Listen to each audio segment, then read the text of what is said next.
Histamina é o é, assunto do momento. é, Os é. médicos acordaram para a chamada intolerância à histamina. Você acha bom esse nome intolerância? Intolerância é uma coisa tão abrangente, né? Intolerância. Você pode ser intolerante a qualquer coisa por qualquer motivo. Que tal a gente começar falando o que é a histamina Uhum. e qual a função dela no nosso Sim, organismo? perfeito. A histamina é uma amina biogênica, né? Assim como outras que existem. Então a gente pode ter putrescina, cadaverina, Serotonina é uma amina biogênica. exato. Tem diversas, né? Que tem algumas têm papéis, inclusive de neurotransmissores. E as aminas biogênicas, elas vão atuar em todo o nosso corpo, né? No caso da histamina, ela se liga, nós temos 4 receptores. E de acordo com o receptor que ela se ligar, nós temos ações completamente diferentes. Então, assim, vamos começar do zero. Nós encontramos a histidina nos alimentos, que é um aminoácido. Esse aminoácido, ele vai sofrer ação de uma enzima, tanto por bactérias como pelo nosso corpo. Então a gente vai encontrar alimentos com histidina, que quando a gente Histidina come, descarboxilase, é isso? exatamente, a enzima histidina descarboxilase que a gente tem no nosso estômago vai descarboxilar esse aminoácido e vai transformar ele em histamina. As bactérias fazem a mesma coisa. Então você pode encontrar alimentos que têm histidina e histamina, porque as bactérias do alimento também têm essa enzima, histidina descarboxilase, que vão transformar a histidina em histamina. Tá, então a histamina ela tá no alimento. Ela está no alimento e ela está no nosso organismo, né? Principalmente os mastócitos, né? Dentro dos mastócitos a gente tem muita histamina que eles vão fazer uma sinalização. Então, se a gente tiver uma invasão bacteriana, viral, os mastócitos vão liberar a histamina, que é um alarme para o nosso corpo que alguma coisa está acontecendo. E aí essa liberação gera o processo inflamatório também. Exatamente, que o processo inflamatório é importante, então a histamina ela é extremamente útil para o nosso Claro. corpo, né? Ela tem diversas ações, ela faz diferenciação celular, então a gente precisa dela para não ter câncer, inclusive, né? A histamina ela tem ação de neurotransmissor, então ela atua sobre cognição, tanto que os antialérgicos antigos, eles davam sono, né, os mais antigos, porque justamente ao baixar a histamina você altera, né, você deixa a pessoa mais letárgica, Sim, pela sim. atuação da histamina como neurotransmissor, A como histamina, alerta. falando em sono e alerta, lembrar então que ela tem um papel importante nos ritmos circadianos. Total, ela é importantíssima, ela ajuda a marcar os ritmos circadianos associada, ela tem uma conexão inclusive com a melatonina, né? Então, liberar a histamina não é um sinal que você está doente ou que você está com inflamação. Não, na verdade a estamina ela é necessária. Sem estamina a gente tem mais câncer, a gente não tem resposta imune, né, para defesa imunológica para invasores. Ela vai ajudar realmente a um alarme necessário no nosso corpo. Isso, e no lado inflamatório é um alarme necessário para que sejam tomadas as providências contra aquele fator que estava causando essa situação, né? Exato. Então ela é muito como se fala isso? Onipotente, né? Alguma coisa do gênero. Ela é, Tem uma palavra boa para isso. sumiu a palavra, porque é uma Pois palavra no é. sentido que ela está presente em tudo, na verdade, do nosso Isso, está corpo. presente em muita coisa. Sim, Se sim. pensar, o ritmo cardíaco pode ser definido também por ela, Sim, ou porque alterado. a gente tem receptores de histamina literalmente em todos os nossos E não órgãos. são os mesmos receptores, tem mais que um tipo, não é mesmo? Isso, a gente tem 4 tipos de receptores que eles vão atuar em lugares diferentes. Então, por exemplo, no intestino, né, a gente tem vários, principalmente o H2. Na parte, quando a gente pensa na parte neurológica, o principal é o H3. E aí, cada pessoa tem uma tendência a ter uma expressão maior de receptores. Então, se, por exemplo, eu tiver uma expressão aumentada de receptores tipo H3 e tiver um excesso de histamina, porque a gente precisa da chave da fechadura, né? Então, a chave é a histamina, a fechadura, o receptor. Se eu tô com muito receptor e ao mesmo tempo muita histamina, eu vou ter uma repercussão aumentada na parte neurológica se eu estiver pensando, por exemplo, no H3. Muito interessante, porque isso na verdade é a manifestação de todas as doenças que têm algum fundo genético, e olha que são muitas, né? Só que o fundo genético não é determinista. Os desequilíbrios quase todos vêm do estilo de vida. Sim, exato. E uma vez que o teu estilo de vida está em desequilíbrio, como o desequilíbrio daquela amina biogênica, por exemplo, seja a serotonina, seja a histamina, vai se manifestar, depende de fatores, talvez, de configuração genética, mas quem está causando isso quase sempre é o ambiente e o comportamento, não é mesmo? Até porque assim, parece que só 3% da população tem uma genética para intolerância à histamina. No entanto, a gente vê hoje em dia a quantidade de pessoas não condiz com 3%. Mas por quê? A gente não tem uma pré-condição, a gente não precisa ter alteração genética para ter intolerância à histamina. Então, 3% da população pode ter uma condição genética que propicia isso. Só que a enzima, a gente não falou da enzima, é importante. Então, é verdade. Então nós estávamos na parte em que a gente ingere a histidina, que é um aminoácido que está na comida, e a histidina passa pela ação de uma enzima chamada histidina descarboxilase e se transforma em histamina. Exato. E estamos lá no intestino com essa histamina agora. Isso, então lembrar que o alimento pode também já vir com histidina e histamina, porque a bactéria que está no alimento, vamos supor um peixe, tem uma bactéria lá, o peixe não está tão fresco, né? Não foi pescado hoje esse peixe. Então, não necessariamente uma bactéria de apodrecimento do peixe. Não, as bactérias que fazem parte mesmo, como nós temos bactérias Flora. em todo o nosso corpo, né? Os alimentos também têm. Na verdade, a gente tem que tomar cuidado, porque essas bactérias são necessárias. A gente chega a comer 10 gramas de bactérias por dia. E se não comer, fica doente? Exatamente. É a falta de bactérias que nos adoece. Né? A gente, claro, tanto o excesso como a falta. Claro, né? claro. E existe a questão da intoxicação, aí é outra história. Excesso. Né? Excesso. Carga bacteriana. Quando você tem, que é a contaminação por escombroide, no caso, que é quando você tem um excesso de histamina por um alimento que está em putrefação. Aí é outra história que não tem nada a ver com o que nós estamos conversando aqui. Então nós estamos lá, que esse alimento já pode ter um pouco fermentação da flora dele. Como o kefir, por exemplo. O kefir tem bastante histamina, porque ele tem bastante bactéria. Isso não é uma coisa ruim, não, pessoal. Não. Fica tranquilo. Ao contrário, isso é bom. É o que eu falei, a gente depende de consumir. Né? A gente está adoecendo porque a quantidade de diversidade bacteriana que a gente tem no nosso organismo, ela é muito reduzida em relação ao homem há 100 anos atrás, ou a mais do que isso. Né? A gente tinha uma quantidade muito maior de bactérias. Então, o kefir, ele pode ser perfeito, desde que a pessoa não tenha intolerância à histamina. É claro. Mas aí nós estávamos nessa parte em que esses alimentos podem ter mais ou menos histamina eles mesmos. Exato. E, além disso, tem um aminoácido que é a histidina, que passa pela enzima. E a gente come esses alimentos, a gente precisa da histamina para ter toda essa resposta no nosso organismo importante. E aí o nosso organismo, principalmente no intestino, a gente tem uma enzima que chama diaminoxidase, que é uma enzima que vai degradar o excesso de histamina, né?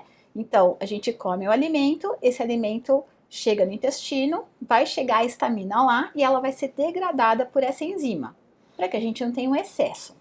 Ao mesmo tempo, essa enzima, ela funciona como se fosse um escudo, uma barreira no nosso intestino para bloquear a entrada de histamina no nosso corpo. Por quê? A histamina é importante, né, até chegar no nosso intestino, só que se ela for absorvida em excesso, você vai ter um aumento muito grande na circulação e passando por todo o seu corpo de histamina. É desejável absorver alguma histamina? Sim, a gente precisa. Não estamos falando só dos mastócitos aqui. Então. Não, a gente precisa. Alguma histamina tem que ter. Tem. Na verdade, tem trabalhos mostrando até o contrário. A baixa de histamina levando a Parkinson, levando a autismo, a várias doenças. Histamina é boa, só o excesso. Nem a falta, nem o excesso. Como muito tudo, bom. Né? O segredo é... Então existe um mediador aqui, um modulador, que é essa enzima que é a diamina-oxidase, ou diaminooxidase, abreviada como DAO, talvez a gente fale DAO daqui a pouco. Então vocês lembram que estamos falando dessa enzima que degrada a histamina. Exato. Ela vai fazer essa modulação, né? Então você consome histamina e ela vai e degrada para não ter excesso. Vai ter a penetração de uma parte, mas é uma coisa fisiológica e necessária. O problema que eu falei que existem pessoas com alteração genética, por exemplo, são alterações genéticas com redução dessa enzima. Mas que eu falei também que o grande problema qual é? Não é a genética, porque parece que só 3% das pessoas, embora isso é um pouco subestimado, acredita-se que é mais do que 3%, é que é uma coisa que ainda não foi bem avaliada. É uma estimativa que vale para acho que quase todas as doenças, né? Sim. O que é determinismo genético Exato. é menos de 5%. É isso aí. Muito pouco. Só que o que acontece? Essa enzima ela é produzida no que a gente chama de borda de escova, ou seja, nas vilosidades intestinais, né? Então vamos pensar que o intestino tem o epitélio, tem o tecido dele. No teto, vamos chamar assim, né? Na parte de cima desse tecido é produzida essa enzima, né? Isso é uma borda de escova porque lá tem umas, como ela falou, microvilosidades que parecem uma escovinha. Isso. Inclusive em inglês é brush border, né? Aham, exato. Então, a enzima ela é produzida lá. Só que algumas pessoas, justamente, aí é a epigenética que entra. Algumas pessoas, por excesso de consumo de álcool, né, por uma alimentação indevida, onde gera uma inflamação, uma desbiose, essa inflamação intestinal vai deixando o que a gente chama de intestino careca. Por que careca? Porque essas vilosidades vão reduzindo, né? Para que servem essas vilosidades? Essas vilosidades para diversas coisas, entre elas captação, né? Para que você aumente a área de contato do intestino com tudo que passa. Portanto, aumenta a absorção. Exatamente. Fica melhor. Exatamente. Só que justamente quando a gente tem uma inflamação, a gente tem redução de absorção de nutrientes, porque você tem redução dessas velocidades.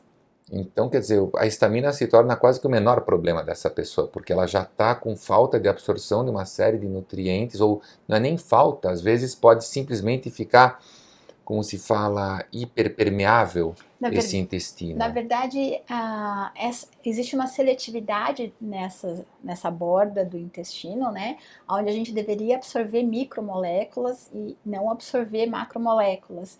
E aí, quando você começa a ter alteração dessas velocidades, você começa a absorver moléculas que não são compreendidas pelo seu organismo como nutrientes, que são considerados antígenos, mesmo sendo comida.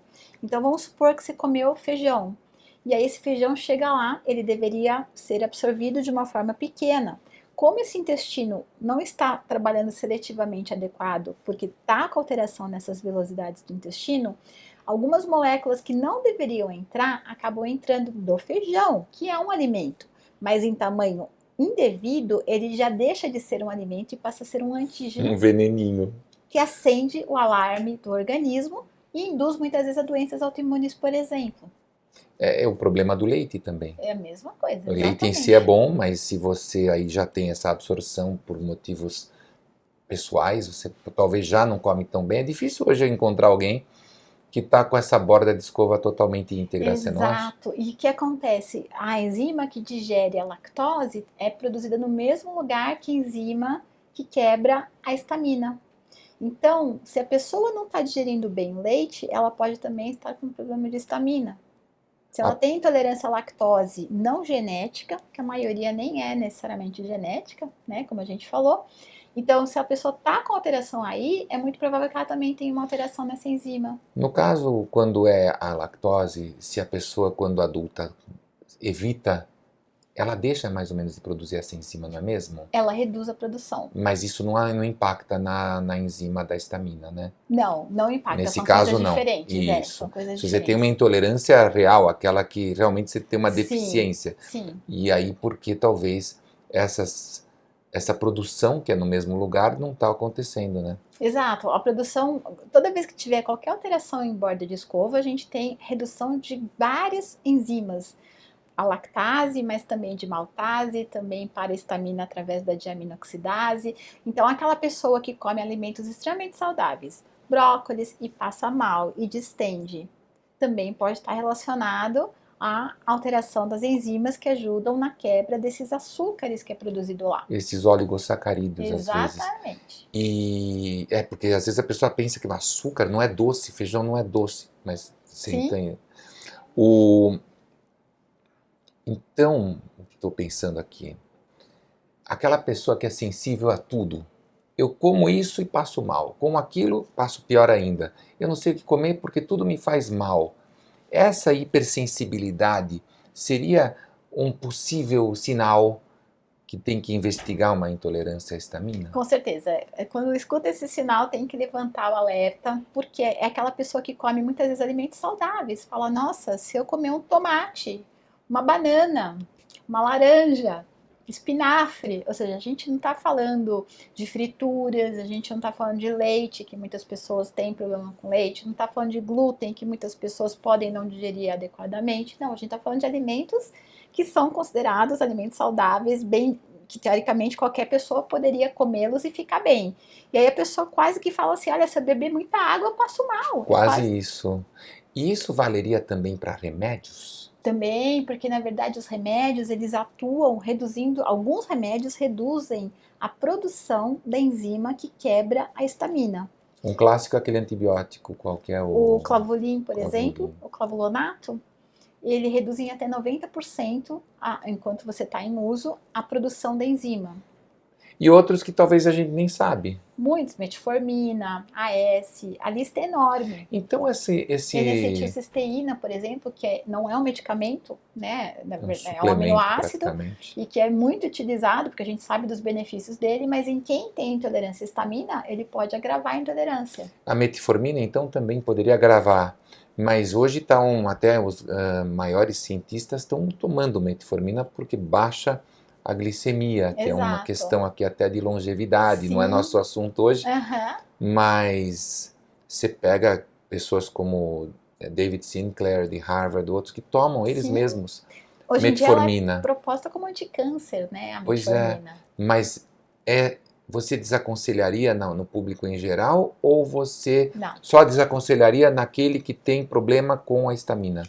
O problema é o que eu falo, assim, é individual.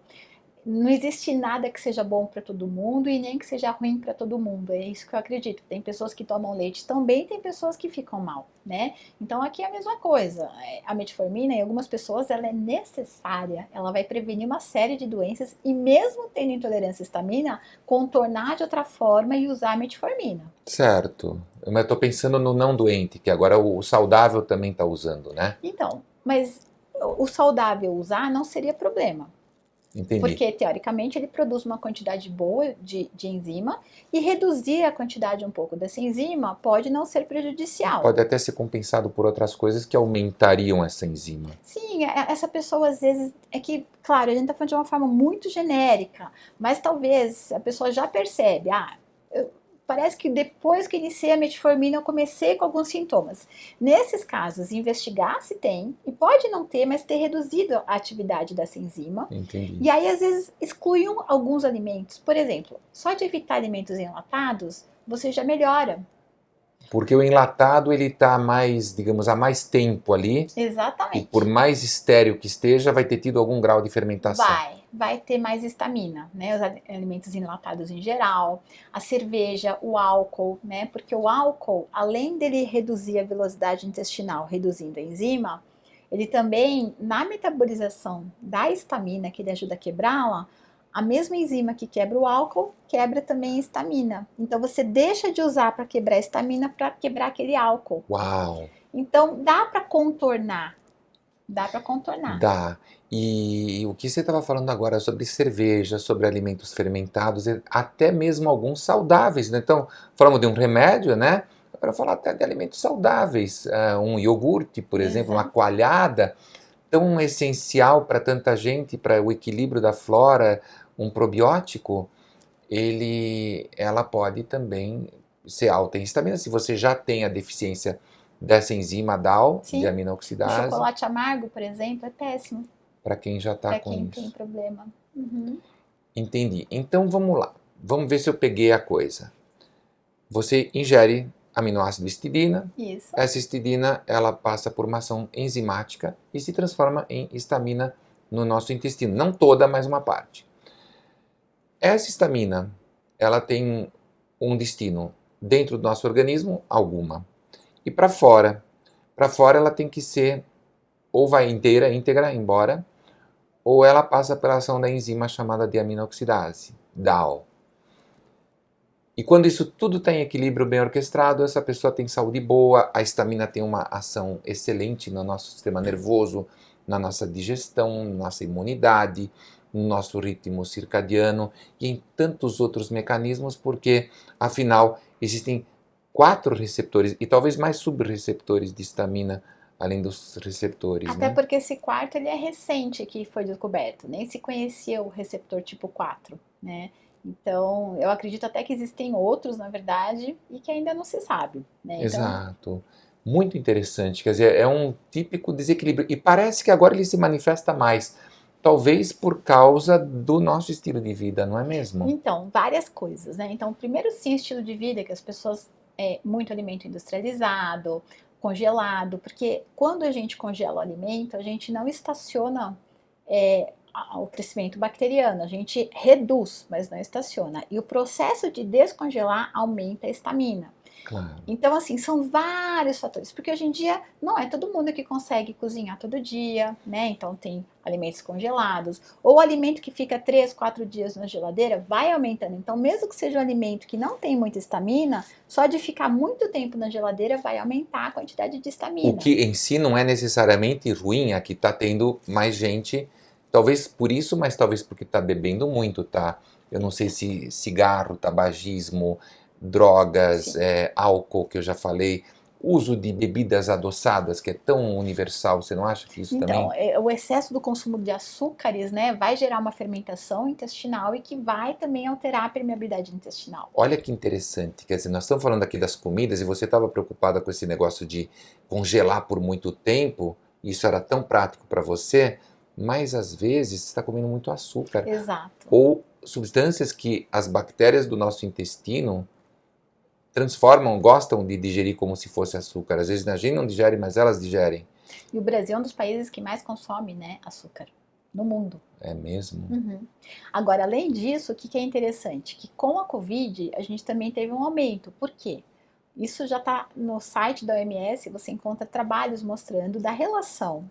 Quando a gente, como eu falei, a estamina, ela ativa a nossa resposta imunológica. Então, se a gente tiver com o Covid, a gente vai ter um aumento de estamina por conta da Covid. E esse aumento de estamina, se você já tem uma produção um pouco reduzida da enzima, é o suficiente para fazer um estrago e que muitas vezes a pessoa custa muito a se recuperar, que pode ser inclusive o pós-Covid.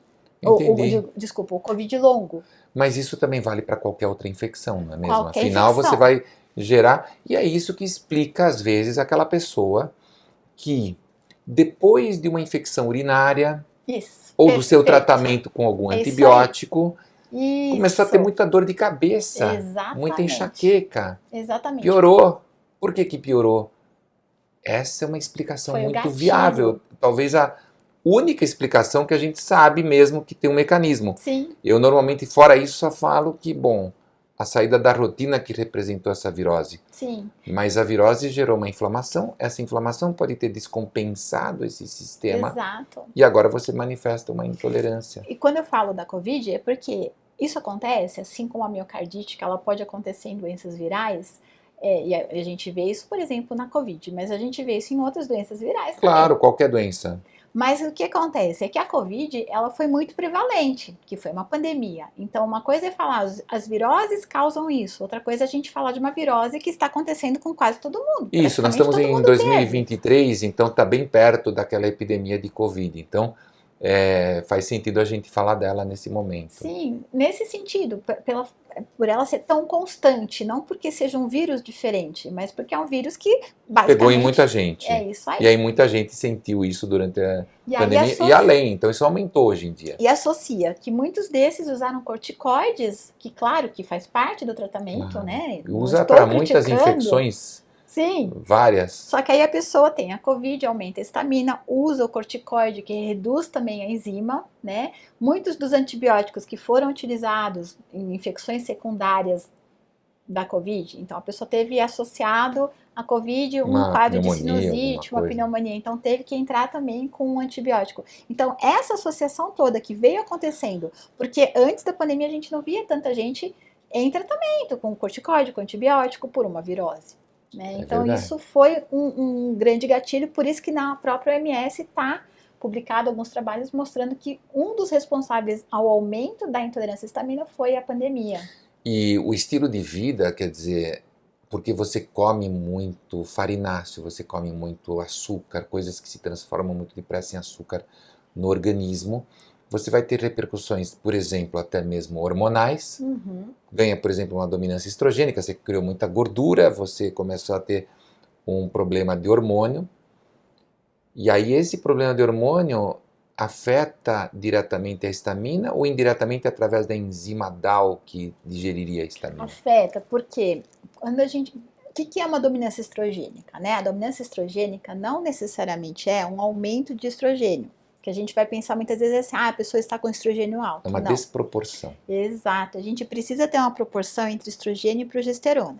Quando essa proporção não está acontecendo, a gente tem uma dominância estrogênica e que pode vir por vários fatores, né? Inclusive o uso de aquecimento de embalagens plásticas, por exemplo, né? No micro-ondas, que o bisfenol ele se comporta como um estrogênio no nosso organismo, levando à dominância estrogênica. Por isso que se chama um disruptor endócrino, Exato. Disruptores endócrinos, são vários. Né? Sim, os pesticidas, né? Então, existem várias substâncias que fazem parte da nossa dieta hoje em dia e que são disruptores endócrinos que nos propiciam a ter um aumento de estrogênio, aliás, dessa proporção. A atividade do estrogênio, na verdade. Sim. Né? Inclusive o próprio estresse, porque com o estresse a gente vai ter uma liberação diferente desse estrogênio, né? A gente vai ter uma aromatização maior. Principalmente pela formação de gordura, né? O cortisol, gordura, aromatização, estrogênio, então, dominância estrogênica. Piora. E aí esse estrogênio vai atuar na própria histamina ou na enzima ou nos dois? Então, o estrogênio, ele aumenta a histamina, ele aumenta a liberação de histamina. E diminui, portanto, a enzima, porque a enzima vai estar ocupada digerindo ela. E a progesterona, ela aumenta a enzima. Na baixa da progesterona, você tem uma redução da enzima. Então, se por um lado você reduz a enzima e por outro lado você está liberando mais histamina. Agora, se eu tenho muita enzima, porque agora também o pessoal está começando a dar a enzima. A enzima DAO, DAO. Sim. Já existe no Brasil, Sim. Vários médicos começaram a prescrever. Sim. E o cara fala assim, olha, já está resolvido, esse papo aqui não serve para nada, porque afinal não precisa saber se tem, se não tem. A gente dá um ensaio terapêutico, se for bom, vamos deixar essa pessoa tomando DAO, e se ela não ainda reclamar, a gente dá um pouco mais. Para que dar menos se a gente pode dar mais? Essa DAO também vai impactar o estrogênio dessa pessoa? Pode impactar a ponto dessa, por exemplo, dessa mulher ou desse homem ter diminuição de libido e outras coisas? Tem, na verdade, então, não só isso, como aumento de risco de infarto, por exemplo. Vamos lembrar, a gente depende de ter histamina. E a DAO é para quem precisa, essa que é a questão. Então, banalizar tem que tomar muito cuidado. Ela tem vários efeitos colaterais em quem não precisa. Em quem precisa, vai ficar ótimo. Mas se a pessoa toma só porque tomou, só porque... Porque a gente sabe, muitas pessoas com intolerância à histamina, por exemplo, têm enxaqueca e melhoram absurdamente. Absurdamente. Né, com a enzima. Agora, banalizar, inclusive tem pessoas que por melhorar, acham que pode tomar mais vezes, porque elas começam... Mais é melhor. Exato. E aí é o problema. Né? Então, vai repercutir sobre, inclusive sobre fertilidade, mas também sobre impotência, sobre aumento de risco de doenças cardiovasculares. Sim,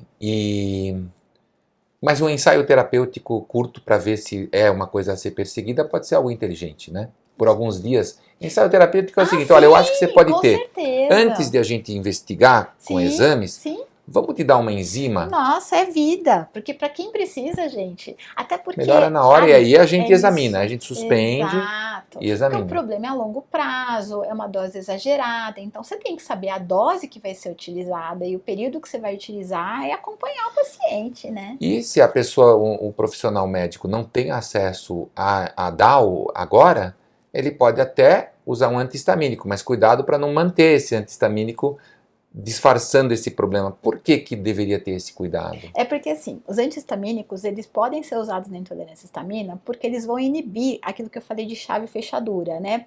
Para você ter, por exemplo, uma enxaqueca, você precisa que aquela histamina se ligue ao H3, por exemplo, que é o receptor H3. Então, juntou os dois. Quando a gente usa o antihistamínico, a gente bloqueia essa chave fechadura. Então, quando isso não se liga, você não tem a enxaqueca. Então, o antihistamínico ele pode ser bem efetivo. Só que o que acontece? Ele não vai atuar na produção de histamina e liberação de histamina. Só ele vai tampar o receptor. Você pode ter um monte de histamina lá, só que o teu receptor está meio ensurdecido pelo antihistamínico. Exato. E aí o que acontece? Na hora que você para o antihistamínico, todo aquele toda aquela histamina que ficou se acumulando por não se ligar ao receptor, pode se ligar com mais avidez, então a pessoa tem uma piora às vezes. Além disso, o antihistamínico reduz a produção da enzima DAO, a longo prazo falando. Muito Então, o bom, uso a muito longo interessante. prazo vai agravar o quadro. Cada vez mais a gente precisa saber o que pode interferir com a DAO, que nós médicos possamos estar fazendo inadvertidamente no nosso paciente. Então, hoje a gente já viu algumas coisas, como alguns remédios, falamos de um antibiótico, falamos até do antihistamínico, que pode interferir com a enzima, pode interferir porque você tem muita histamina e você está gastando a tua DAO, é isso? É isso? Você está gastando só o antihistamínico, no É. caso, e por ele se ligar ao receptor, só que na hora que você para o antihistamínico, toda aquela histamina que se produziu vai se ligar com avidez àquele receptor que já está livre de novo, porque não tem mais o antihistamínico. Você vai ter uma piora, vamos Uma dizer piora. assim. Não dá para viver sem esse Não. antihistamínico. Se for uma coisa temporária, você não tem um acúmulo tão grande dessa histamina. Mas Sim. se for uma coisa a longo prazo, porque Pode algumas ter. pessoas começam a estudar intolerância à histamina e acham que a salvação vai ser o antihistamínico e por conta própria começa a usar o antihistamínico porque vê que melhora realmente. Às vezes, eu estou com... Porque fibromialgia, por exemplo, muitas vezes é intolerância à histamina, né? Não só enxaqueca, vários sintomas. E a fibromialgia é uma delas. Então, tem pessoas que se dão conta que com o uso do antialérgico melhoraram da fibromialgia e querem manter isso. Mas isso vai trazer um preço por reduzir a enzima, acumular histamina e na hora que parar esse antihistamínico, vai agravar. Certo. Então toda essa teoria, esse embasamento, pede uma pergunta. Como que a gente confirma isso? Ou também não é possível exatamente confirmar com exatidão? Ou é? Olha, exatidão é uma palavra ainda complexa, porque a enzima DAO é produzida no intestino. Até o momento, o exame que é feito para isso é um exame de sangue que avalia a DAO e os estudos mostram o quê? Quando o exame de sangue de DAO é baixo, você já está confirmando. Só que quando o valor for alto, você não confirma, por diversos motivos. É porque se o intestino, por exemplo, está permeável, como a gente falou, a própria enzima DAO acaba entrando para o sangue e quando você mensura no sangue, você pode estar mensurando a DAO Do intestino. exatamente sendo permeada e não necessariamente um nível adequado de DAO. Então, o que a gente faz para avaliar? Primeiro a gente pede exame de sangue para avaliar concentração de DAO para ver se essa pessoa produz adequadamente. Então pede DAO no sangue. DAO no sangue. Se o exame der baixo, a gente já sabe que tem problema. Se o exame der alto, a gente não fecha diagnóstico, não significa que não tem problema. Existe agora também um exame que avalia a atividade da DAO. O que seria atividade? Porque você pode ter uma produção adequada de DAO, mas ela ser preguiçosa. Então, a atividade... É preguiçosa porque talvez ela tenha uma configuração diferente. Exato, pode ser por alterações é como aquele funcionário que vai trabalhar, mas não faz o serviço. Tá lá presente de tá corpo. Lá. Exatamente. O Lúcio deu um exemplo essa semana e eu adorei esse exemplo, né? Então, quando essa atividade não está adequada... Lúcio é o Dr. Lúcio Lemos, viu? Um abraço para Lúcio Lemos aí, viu? Quando a atividade da DAO ela não é boa, mesmo tendo uma concentração boa de DAO, se ela não... É o tal do funcionário, ele está lá, mas ele não está cumprindo função. Então, a pessoa pode ter intolerância também. Então, normalmente a gente pede os dois exames juntos para juntar, né, se tem uma quantidade adequada e se ela está trabalhando direito. No momento, atividade da DAO. Atividade da DAO e mas concentração. Na Europa se faz muito atividade da DAO, mas não mede a DAO. Isso também é complicado, então, né? na verdade, é exatamente o contrário. É uma confusão que existe na denominação do nome do exame. As publicações que a gente encontra da Europa, elas falam de atividade de DAO. Só que quando a gente olha os kits que foram usados e o resultado do exame, a gente vê que eles dosam a concentração e não a atividade. Gente, então lá também os caras são confusos. Muito mais, então. É verdade? É Então, verdade. Então você pode pegar, por exemplo, eu tenho os pacientes de lá, porque agora online abre no mundo inteiro. Sim. Então... Como que você sabe se está avaliando a concentração? A atividade da DAO ela tem que ser avaliada em porcentagem. Ou seja, quanta DAO está sendo usada. Exato. E quando você pega esses trabalhos, ou os exames realizados na Europa, você vê que tem um valor lá, menor que 10, maior que 10, e não por cento, é concentração. Isso é um erro de denominação, é uma confusão que existe, mas quando você avalia, você pega o trabalho, você vê qual o exame que foi feito realmente, não é atividade. É um erro que está sendo usado na denominação do exame. Bom, e agora você falou da atividade da DAO, que seria talvez uma ideia pedir, mas também não tem um problema da especificidade do exame? Não é esse que tem problema? Ou seja, que é como que jogar uma moeda para saber se você tem essa atividade da DAO funcionando mesmo ou não. É porque assim, na verdade, isso é no Brasil. Existe um exame que é feito no Brasil que realmente é péssimo. Então, a chance de você ter um resultado falso negativo ou falso positivo é muito grande com esse exame. Isso entendi. Sim. E o médico que quer pedir o exame que não tenha esse falso negativo, falso positivo, onde ele tem que pedir esse exame ou então como ele tem que pedir para o laboratório esse tipo de exame? Então, tem que solicitar, primeiro, dosagem sérica da diaminoxidase, que é a enzima. Certo. Né? Então, porque os laboratórios que têm feito esse exame que não tem tanta qualidade, eles estão chamando esse exame de atividade DAO. Então, quando você coloca concentração, você já está evitando que seja esse exame. Certo, aí você já está pedindo a DAO, concentração de DAO. Concentração de DAO. Você até pode colocar DAO, mas entre parênteses, concentração. Concentração. Quantidade. Concentração. Mas se eu quiser atividade, como que eu peço o exame para que... Para saber. Ou o laboratório vai falar que não tem esse kit. A gente tem um exame que solicita capacidade de degradação de histamina. Isso que mostra a atividade de verdade e que é o exame que ele tem realmente uma sensibilidade boa, onde a gente tem um resultado adequado. Se o laboratório não souber do que você está falando quando você escreve capacidade de degradação da histamina, manda o paciente para outro laboratório. É isso aí, exatamente. E a histamina, a gente mede no sangue também? Ela é relevante no sangue? Se pedir no sangue, pede sérica ou pede no sangue total? Como é que é? Isso, porque a gente falou da enzima DAO, né? Só que dentro da nossa célula a gente tem uma outra enzima que também degrada a histamina, que é a HNMT. Histamina N-metiltransferase. Isso, exatamente. Essa enzima ela é degradada dentro da célula e quando a gente pede o exame de histamina sérica, ele é um exame para alergia. Quando a gente fala de intolerância à histamina, a gente está chamando inclusive isso de pseudoalergia, porque a pessoa pode ter diversas reações pseudoalérgicas, né? Pode não ter aquela alergia total, que o porteiro do prédio já interfona avisando que está subindo alguém com alergia. Mas alguma coisa muito submanifestação nenhuma, praticamente. Não, na verdade, a gente tem pessoas, é muito interessante, tem pessoas que têm asma desde a infância, que têm dermatite, que chega a ter edema de glote.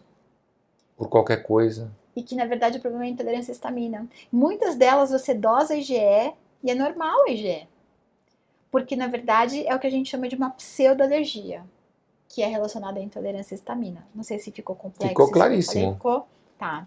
Porque o que acontece nesse caso, deixa eu só traduzir então.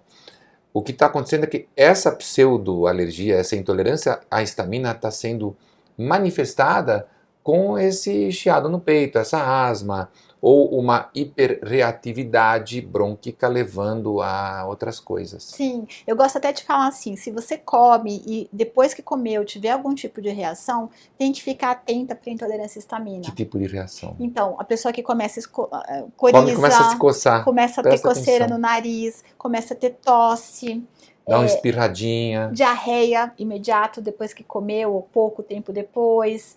Porque, justamente assim, porque as reações da intolerância à histamina são muito comuns que sejam próximas à refeição. Aquele paciente que come e tem dor de cabeça, vai no médico da enxaqueca tratar, tem aí uma chance boa de, investigando intolerância à histamina, ajudar esse paciente. Exatamente, exatamente. E nós estamos investigando, nós estamos agora aqui nos exames, né? Sim. Nós falamos da DAO, sérica. Nós falamos então da histamina. Pede no soro ou pede no sangue total? Então, quando a gente pede histamina, a gente está avaliando alergia. Então, Para a intolerância à histamina, a gente não se preocupa Nem com... pede histamina, então. Na verdade, vale a pena pedir, porque a gente tem que descartar, porque muitas vezes a pessoa tem reação alérgica a alguns alimentos realmente. Então, Aí você pede também um IgE para esses alimentos, né? exatamente. Você pede IgE para os alimentos para você verificar se as reações que essa pessoa tem talvez sejam alérgicas. Boa! Você comeu e deu isso? Vamos pedir IgE para esses alimentos que você comeu. Me Isso. conta quais eles que foram, aí nós vamos fazer o IgE para eles. Exato, é isso aí. Então você pode fazer IgE, se você quiser fazer uma histamina, até para avaliar como que é essa reação alérgica, como é que tá a histamina dessa pessoa, pensando em alergia. Mas só para alergia, não para a intolerância. É porque você está investigando, porque você não quer falar para todo mundo que todo mundo tem intolerância. A ideia não é essa. Claro. É fechar o diagnóstico. Então a gente começa a diferenciar, né? Começar a diferenciar, é uma alergia ou é uma intolerância. Deu uma IgE alta, então vai ter que evitar aquele alimento para não ter problemas alérgicos. Tem uma IgE normal, mas tem reações alérgicas, né? Então, eu como ovo, é que o ovo ele não tem histamina, mas ele tem aminas biogênicas que também podem Lembra gerar. que a gente falou isso no começo, né? Sim.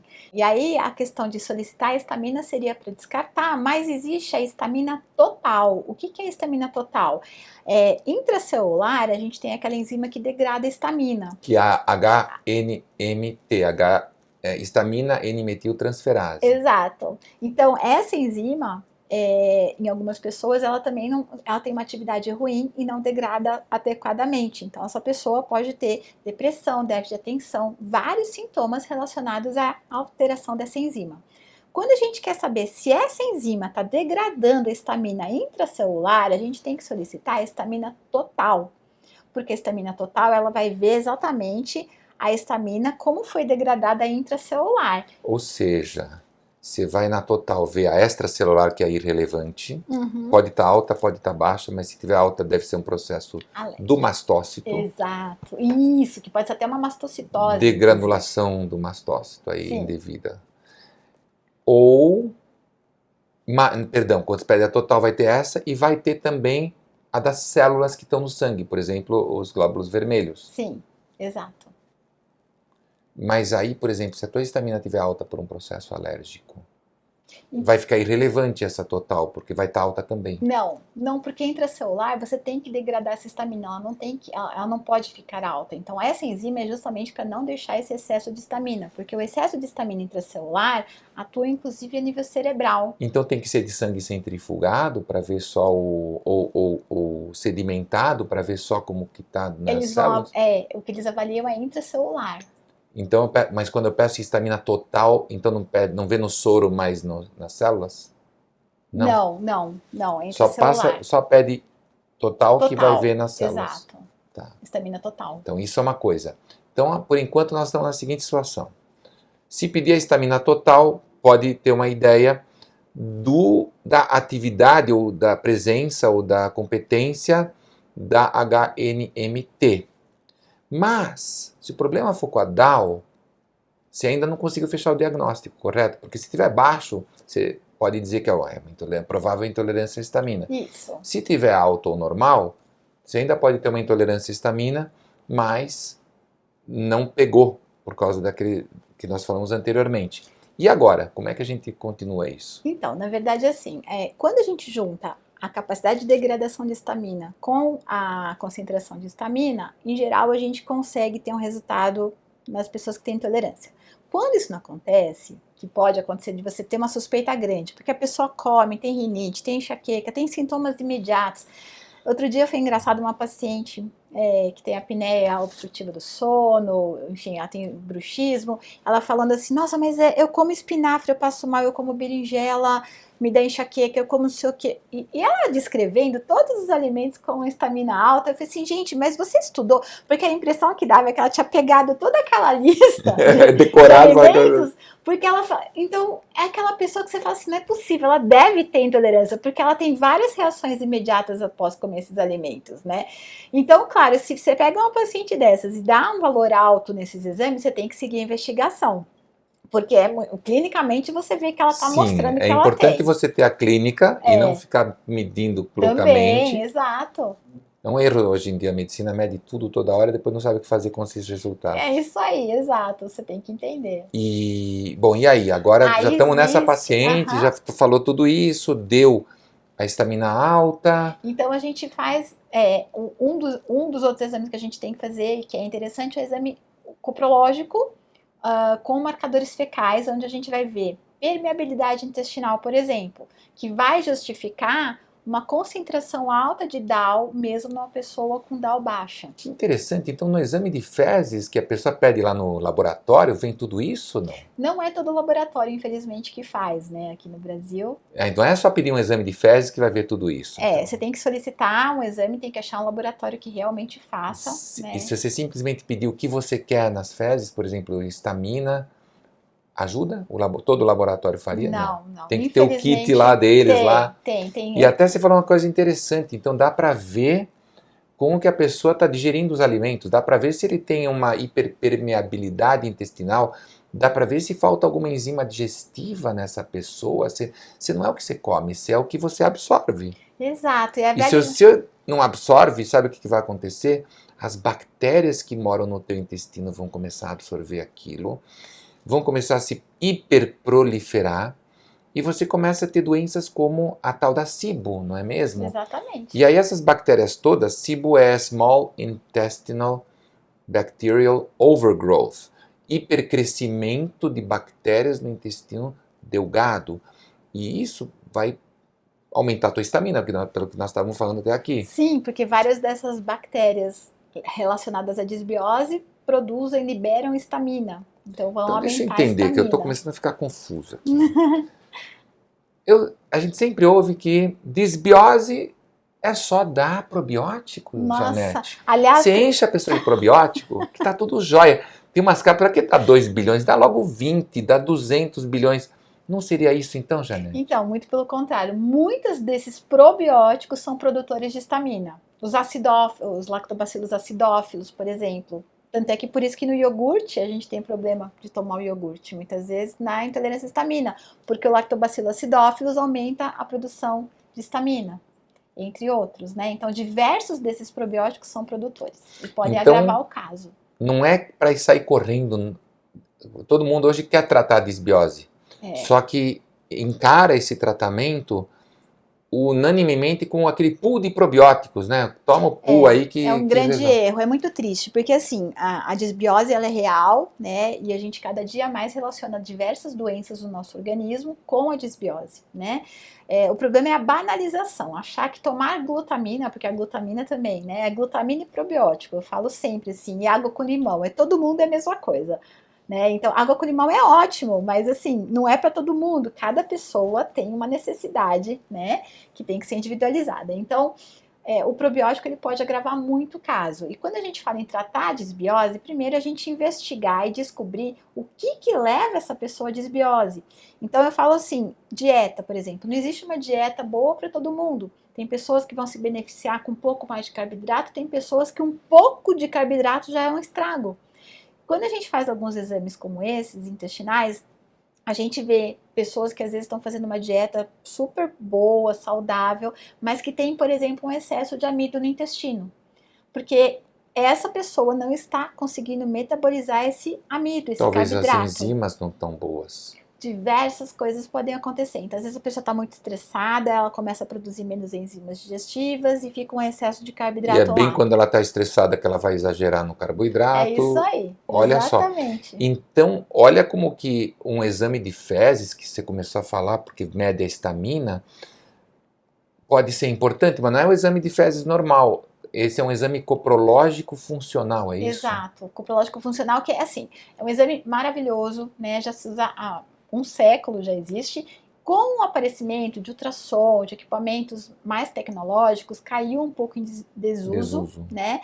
E é um exame ainda que não é feito em equipamentos. Você precisa de profissionais no microscópio, Exato. olhando se tem fibras alimentares, se colore de alguma forma que encontra alguma enzima ou algum resto de alimento. Então é uma coisa muito ainda manual, artesanal, então por isso não é todo laboratório que faz. Não é um exame barato e os convênios com certeza não devem... Exatamente. Maioria... Quando a gente faz por convênio, alguns até fazem, mas a quantidade de informação que vem é tão pouca que você não consegue, através daquilo, trabalhar direito em cima daquele resultado. Eu acho que isso abre a porta para 2 assuntos que devemos abordar aqui no podcast. Um deles seria essa disbiose, que agora fiquei muito curioso. Vou tentar conversar com a doutora Denise de Carvalho, ela é médica também, e já fica aí o convite para ela. E com você de novo, se você aceitar, para a gente falar sobre esse coprológico, que de repente nós desviamos. Mas vamos voltar, terminar nosso podcast, falando qual é a importância de, então, nesse coprológico, ver a histamina nas fezes. Então, na verdade, a importância, como a gente falou da epigenética, né? Então, no coprológico, a gente consegue entender muitas vezes quais fatores estão propiciando com que aquela pessoa esteja desenvolvendo a tal da intolerância à histamina.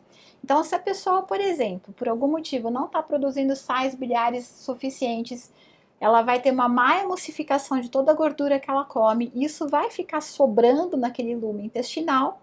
E eu falo que bactéria é igual mãe, né? Mãe de criança. A criança não come, a mãe come, aquela coisa. É verdade, né? Sobrou aqui, vamos comer, né? É isso aí. Então você vai criar bactérias que vão comer tudo que você não está conseguindo absorver direito. Tá, teus sais biliares não tão bons, ou estão sendo liberados quando não deviam. Exato.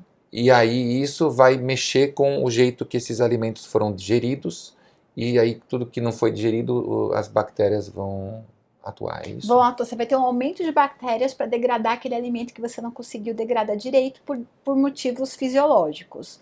E o interessante desse exame é que a intolerância à histamina, se ela for secundária a qualquer questão relacionada ao trato gastrointestinal, a correção, né, dessa alteração pode reverter totalmente a intolerância à histamina. Então vamos rapidamente resumir isso aqui, porque você tem algum problema digestivo, você pode estar formando muita histamina no intestino. Então não adianta pedir só a histamina no intestino, você tem que ter outros dados coprológicos, ali naquele exame de fezes, que te digam, bom, então tá, por causa disso, provavelmente você está com aquilo.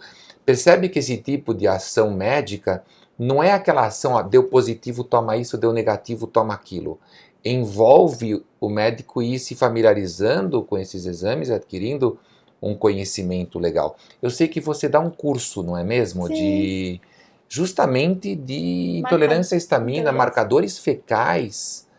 Então, se você é médico, profissional de saúde, eu acho que um nutricionista poderia se beneficiar tremendamente e estar na frente hoje. Claro, daqui a alguns anos, quem assistir esse vídeo daqui a 10 anos, 2033, vai estar sendo feito em todo lugar. Sim. Mas hoje é quase que uma novidade. Então, e uma necessidade, porque o que tem de pessoas sofrendo coisas absurdas, que tomam remédios, não estão melhorando, porque na verdade a causa é a intolerância à histamina, então tem que ser investigado, tem que ser tratado. E como que as pessoas podem te encontrar? Livro, site, enfim, o que você tiver para passar para a gente, Instagram. Bom, tem 2 livros aí que eu escrevi, né, um capítulo em 2 livros já. Um deles é o Medicina e Nutrição de Precisão, onde eu escrevi justamente um capítulo falando sobre marcadores fecais, e lá eu abordo a parte da histamina. Mas no Instagram, né, que eu acho que é mais fácil hoje em dia para encontrar, eu tô como Fournier Gianetti. Pode deixar que vai estar escrito aqui para você, para todo mundo, vai ter o link na descrição quando você assistir no YouTube. No podcast, a gente soletra, enfim, a gente coloca na descrição do podcast ali algum lugar para você. Tem o YouTube também, que tá Janete Fournier. Tá certo. Obrigada. Muito obrigado, Janete. Obrigada. Até a próxima. Até. Obrigada, gente. Tchau. Foi bom, você acha? Foi. Agora, o negócio é saber se gravou, né? Já aconteceu.